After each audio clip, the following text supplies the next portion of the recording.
Maligayang pagbabalik mga kasolid, Casimiro Inoue sa Saudi Arabia. Malapit na nga ba? Hinihintay na laban, ikakasana.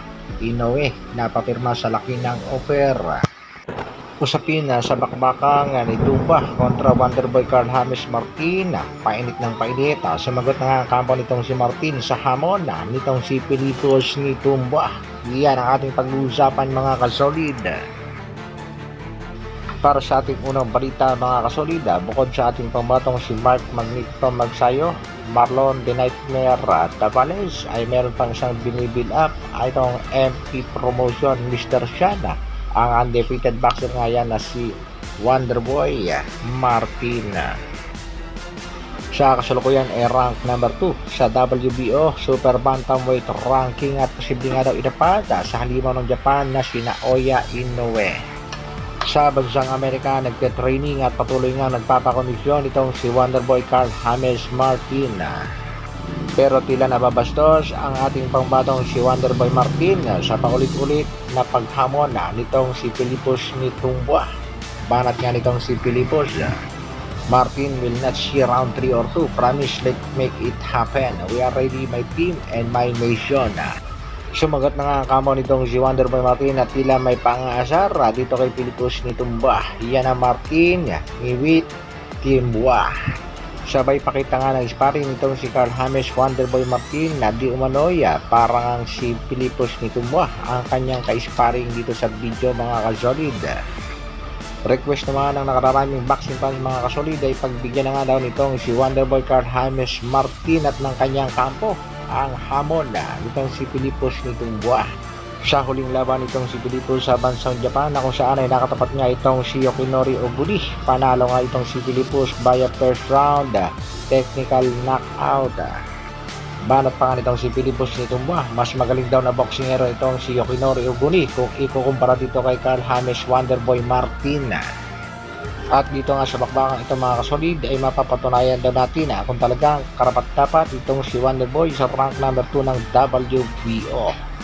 Kaya abang-abang lang mga kasolid sa pinag-uusapang bakbakan sa pagitan itong si Wonderboy at Pilipos ni Tumba. Sa kabilang balita naman mga kasolid, ang bakbakang naudlot dahil sa pandemya. Yan nga ang bakbakan sa pagitan ni Casimiro at Naoya Inoue. Ito ang hinihintay ng buong mundo. Pag nagtagpo sa lona, tiyak may gagapang. Sana matuloy na ang Inoue versus Casimiro. May real talk pa nga dyan ng isang boxing fans. Aminin nyo man o hindi, si Casimiro lang ang Pinoy-boxer na pwedeng idapat sa ngayon kay Naoya Inoue. Pero itong Japanese Monster ay protektado at masyadong iniingatan ng kanyang US promoter na si Mr. Bob Arum. Napakalaki ng impluensya, maging ng kanyang manager na si Mr. Ohashi. Kaya ganun na lamang mga kasolid na ayaw talaga nilang itapat itong si Japanese Monster na Naoya Inoue sa mga boksingerong sa tingin nila ay may paglalagyan at posibleng matalo ang kanilang alagang Japanese Monster. Tulad nga nitong si Murodjun Akhmadaliev. At syempre, ang nag-iisang angas ng Pinas, Cuadro Alas, General Casimiro. Kamakailan lamang ay pumirma na nga itong Japanese Monster ng kontrata dito sa Saudi Arabian promoter na si Mr. Turki Al-Shika.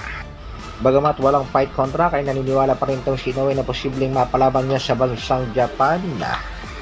Iyan nga ay kung hihilingin itong billionaire matchmaker ng Saudi Arabia.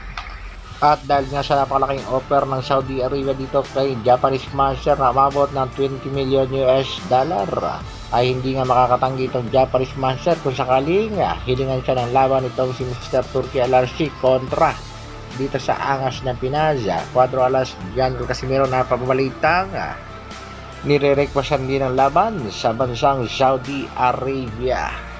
Naging puzzle nga at palaisipan ng latest post nitong si Cuadro Alas, It's My Boy. Yan nga ay patungkol dito kay Japanese Monster na Naoya Inoue. Ika nga nitong si Cuadro Alas, It's My Boy, malapit na. Bakbaka na.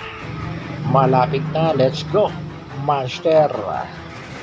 Hindi bali na mga kasolid na maliit lang ang ibayad sa angas ng Pinas. Ang importante ay matuloy na ang kanyang labang. Matagal nang hinihiling ang laban niya dito sa Japanese Monster na si Naoya Inoue.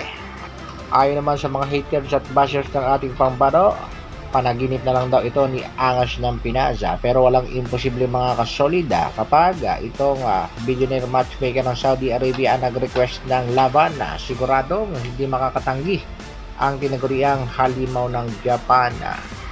Dahil marami pa rin ang naniniwala ang Angas ng Pinas ang isa sa posibleng tumalo dito sa tinaguriang halimaw ng Japan. Kaya yan ang ating aabangan mga kasolid, ang posibleng bakbakan sa pagitan ni Inoue at Casimiro. Hanggang dito na lang muna mga kasolid. Maraming salamat sa patuloy na pagsuporta at panonood. Isang like naman dyan, at sa mga bago, pa-share na rin ang ating video. Mabuhay, Dr. Alvin Vlogs. Brrr.